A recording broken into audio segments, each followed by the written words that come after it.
الحمدللہ رب العالمین والصلاة والسلام علی سید الانبیاء والمرسلین اما بعد فاعوذ باللہ من الشیطان الرجیم بسم اللہ الرحمن الرحیم۔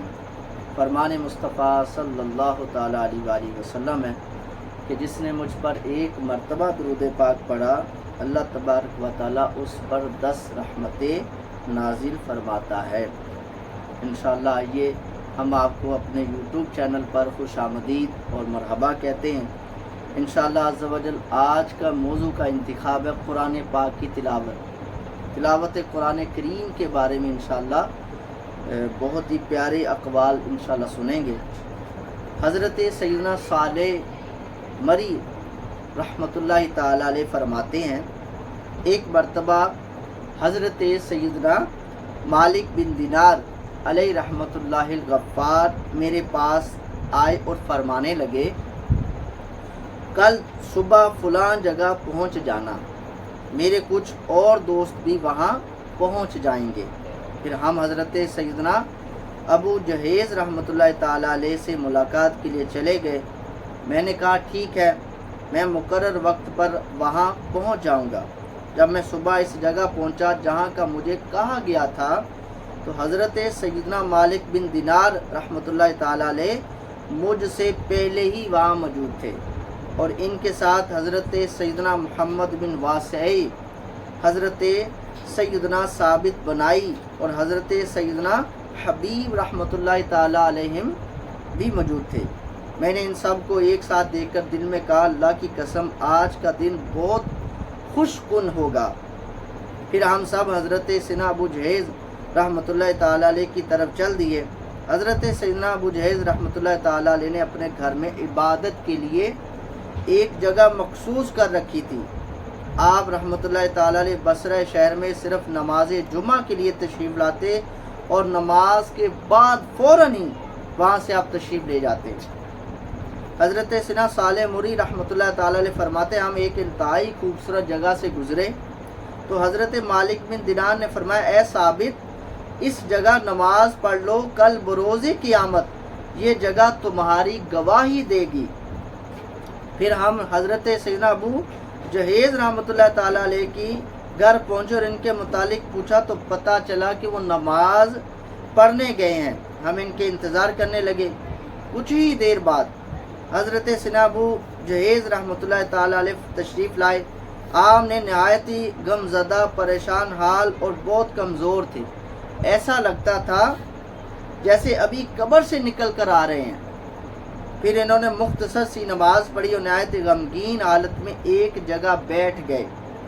ان سے مصافحہ کرنے کے لیے سب سے پہلے حضرت محمد بن واسعی رحمۃ اللہ تعالی علیہ گئے اور انہوں نے سلام کیا۔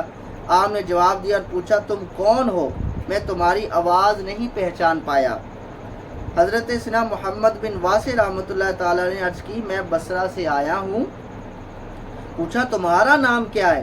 آپ نے جواب دیا میرا نام محمد بن واسعی ہے۔ یہ سن کر فرمانے لگے مرحبا مرحبا، کیا تم وہی محمد بن واسع ہو جن کے متعلق بصرہ والے یہ کہتے ہیں کہ سب سے زیادہ فضیلت والے یہی ہیں؟ خوش آمدید، بیٹھ جائیے۔ یعنی آپ نے ان کو خوش آمدید بھی کہا، مرحبا بھی کہا اور اپنے پاس بھی بٹھایا۔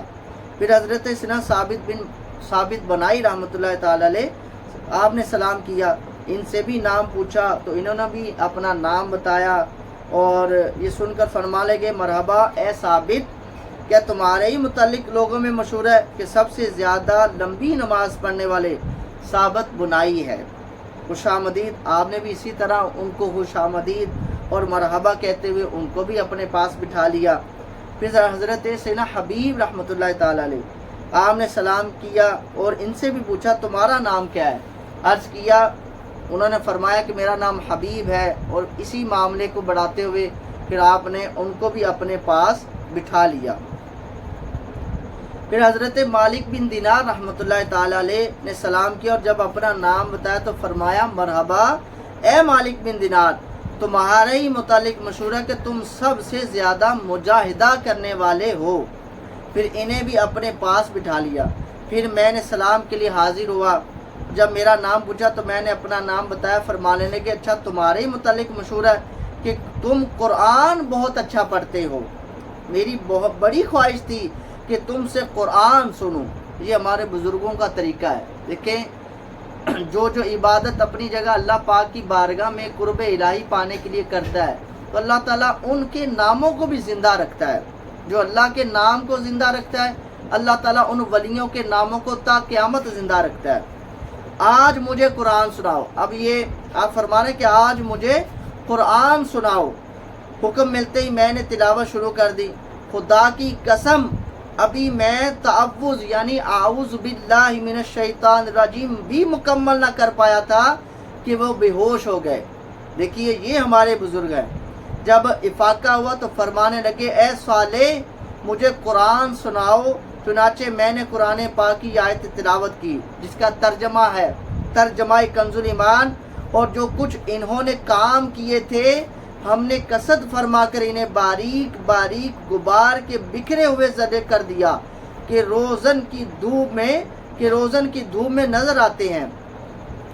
آپ نے جیسے ہی انہوں نے یہ آیت سنی ایک چیخ ماری اور پھر ان کے گلے سے عجیب و غریب آواز آنے لگی اور تڑپنے لگے. پھر یکا دم ساکت ہو گئے. یعنی آپ یہ تلاوت قرآن سنتے ہی ایک دم سے آپ ساکت ہو گئے. ہم ان کے قریب پہنچے تو دیکھا کہ ان کی روح کف سرے ان سری سے پرواز کر گئی. یہ دیکھیے یہ قرآن کی تاثیر ہے کہ ہمارے بزرگان دین قرآن سے کیسی محبت فرماتے تھے اور اللہ تبارک و تعالیٰ کا کیسا خوف فرماتے تھے. اب سنیں ہم لوگوں سے پوچھا کہ ان کے گھر والوں میں سے کوئی موجود ہے. لوگوں نے بتایا ایک بوڑھی عورت ان کی خدمت کرتی ہے.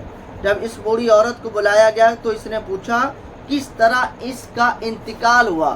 اب دیکھیے اس بوڑھی عورت اب پوچھ رہی ہے کہ ان کا کس طرح انتقال ہوا. ہم نے بتایا ان کے سامنے قرآن کی ایک آیت پڑھی گئی جسے سنتے ہی ان کی روح پرواز کر گئی. اس عورت نے پوچھا تلاوت کس نے کی تھی؟ شاید حضرت صالح یعنی قاری رحمۃ اللہ تعالیٰ علیہ نے تلاوت کی ہوگی. ہم نے کہا جی ہاں تلاوت تو حضرت صالح رحمۃ اللہ تعالیٰ علیہ نے ہی کی ہے لیکن تم انہیں کس طرح جانتی ہو؟ کہنے لگے میں انہیں جانتی تو نہیں مگر حضرت ابو جہیز رحمۃ اللہ تعالیٰ علیہ اکثر فرمایا کرتے تھے کہ میرے سامنے حضرت صالح قاری رحمۃ اللہ تعالیٰ علیہ نے تلاوت کی تو میں ان کی تلاوت سنتے ہی مر جاؤں گا. یعنی وہ اپنی جو گھر والے بوڑھی تھی ان کو اکثر بتایا کرتے تھے کہ جس دن میں نے حضرت صالح سے تلاوت قرآن پاک سنی تو اس دن میری موت واقع ہوگی. پھر اس عورت نے کہا خدا کی قسم حضرت صالح کی پردرد آواز یعنی آپ کی پردرد آواز نے ہمارے حبیب کو قتل کر ڈالا. یہ کہہ کر وہ عورت رونے لگی. پھر ہم سب نے مل کر حضرت سیدنا ابو جہیز رحمۃ اللہ تعالی علیہ کی تجہیز و تکفین کی.